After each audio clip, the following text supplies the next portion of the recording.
வாழ்க வளத்துடன் நான் உமா ஸ்ரீனிவாசன். இன்றைக்கி நம்ம என்ன பார்க்க போகிறோம்னா சிம்பிளான ஒரு வெந்தய குழம்புங்க. இந்த வெயிலுக்கு ஏற்ற மாதிரி இருக்கும் வெந்தய குழம்பு. ரொம்ப ரொம்ப டேஸ்ட்டும் நல்லாயிருக்கும். அது எப்படி பண்ணலாம்னு பார்க்கலாம். எண்ணெய் வந்து 1 டேபிள் ஸ்பூன் ஊற்றி வச்சுருக்கேங்க. இதில் 1 ஸ்பூன் துவரம்பருப்பு கொஞ்சம் செவக்கட்டும். இது கொஞ்சம் செவந்தோன்னே ஊற வச்சு லைட்டாக முளைக்கட்டியிருக்குங்க. இது உங்களுக்கு தெரியும், கொஞ்சம் லைட்டாக தெரியும் உங்களுக்கு முளைக்கட்டியிருக்கு. இதை வந்து ஒரு 1/2 ஸ்பூன் இதில் போட்டுடலாம். அரைக்கிறதுக்கு இதில் ஒரு 5 முந்திரி பருப்பு, இதோட சின்ன வெங்காயம் 4, பூண்டு 4 பல், பெருசாக இருக்க சின்ன வெங்காயம், பூண்டு 4 பல் போட்டுடலாம். கொஞ்சம் இது வறுப்பட்டு 2 தக்காளி, பெரிய தக்காளி அரிஞ்சு வச்சுருக்கேன். இதில் கிட்டத்தட்ட 1 தக்காளிக்கு இதில் போட்டுடலாம் வதக்கிறதுக்கு. ஏன்னா இதெல்லாம் அரைக்கிற பொருள் தான் இப்போ நம்மளுக்கு. 2 தக்காளிங்க, பெரிய தக்காளி. 1 தக்காளி வந்து வதக்கிறதுக்கு வச்சுக்கலாம், 1 தக்காளி மட்டும் அரைக்கிறதுக்கு வச்சுக்கலாம். இது வந்து ஒரு 5 பேர் வரைக்கும் சாப்பிடலாம். 1 ஸ்பூன் மஞ்சத்தூள்,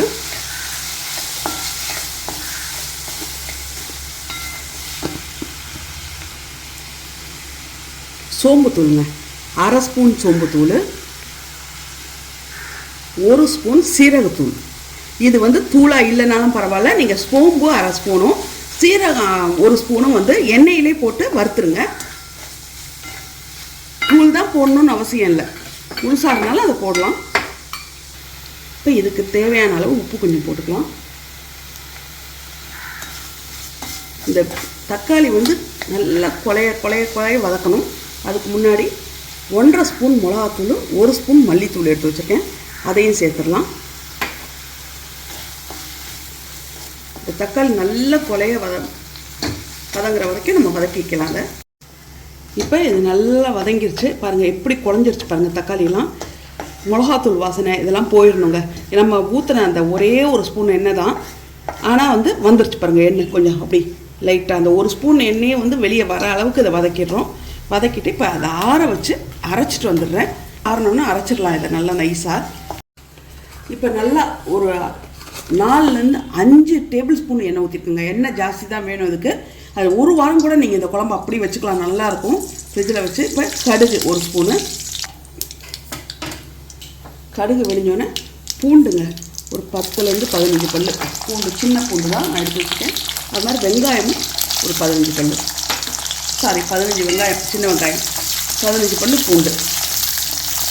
ஓவராக கலர் மாறுற அளவுக்கு வதங்க வேணாங்க, ஓரளவுக்கு வதங்கிட்டால் போதும். இதுக்கப்புறம் தக்காளி 1 வச்சுருந்தோம்ல, அந்த தக்காளியை போட்டுக்கலாம். இதோட முளை கட்டினது இது வந்து நேற்று காலையில் நான் ஊற போட்டேங்க. காலையில் ஒரு 8 மணிக்காக ஊற போட்டேன். நைட்டு வந்து ஒரு 8 மணிக்காக எடுத்து முளை கட்ட வச்சுட்டேன். முளை கட்டி வச்சு பாருங்கள், இந்த அளவு சின்னதாக முளை கட்டியிருக்கு. இப்போ இது அப்படி இதில் போட்டுடலாம்.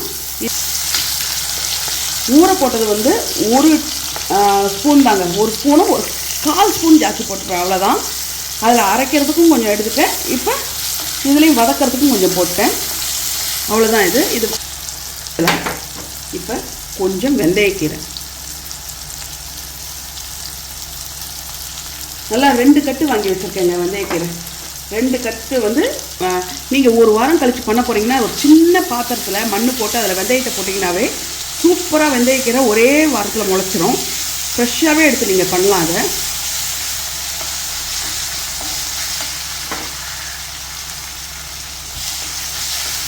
வெந்தயக்கீரையை போட்டுங்க. இதில் நம்ம இப்போ அரைச்சி வச்சோம்ல இந்த விழுதை சேர்த்து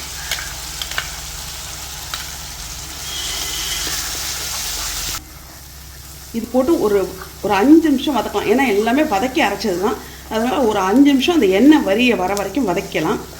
இங்கே பாருங்கள், நல்லா வதங்கி எண்ணெய் ஃபுல்லாக வெளியே வந்துருச்சு. நல்ல கலரும் உங்களுக்கு மாறி இருக்கும்.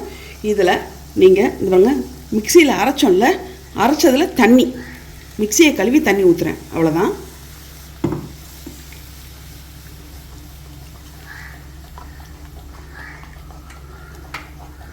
இது லைட்டாக ஒரு கொதி வரட்டும். இப்போ இப்போ பாருங்கள் லைட்டாக எண்ணெயும் வெளியே வந்துருச்சு. இப்போ இன்னும் கொஞ்சம் உப்பு போட்டுக்கலாம். ஏன்னா நம்ம முதல் கொஞ்சம் தான் உப்பு போட்டோம்.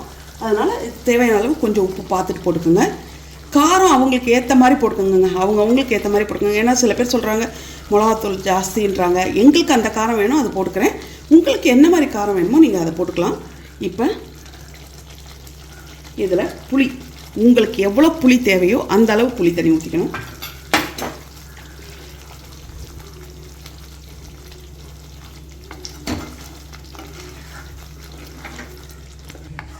அவ்வளோதாங்க, குழம்பு வேலை முடிஞ்சது. புளி ஊற்றி கொதிச்சாச்சு. ஒரு கொதி லைட்டாக எண்ணெயும் மேலே வந்துருச்சு. பாருங்கள், லைட்டாக எண்ணெயும் மேலே வந்துருச்சு.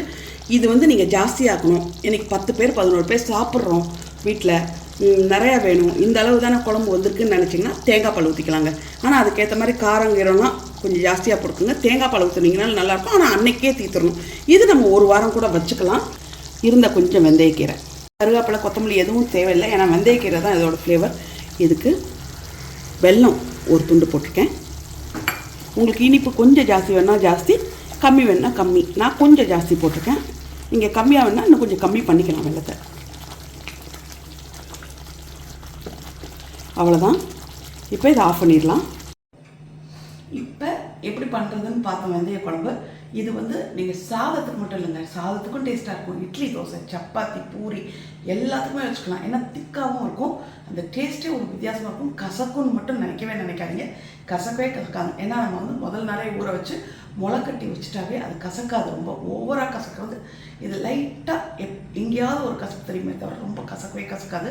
ரொம்ப டேஸ்ட்டும் ரொம்ப நல்லாயிருக்கும். இதை ட்ரை பண்ணி பார்த்துட்டு எனக்கு கட்டாயம் கமெண்ட்டில் சொல்லுங்கள். வாழ்க வளர்த்து.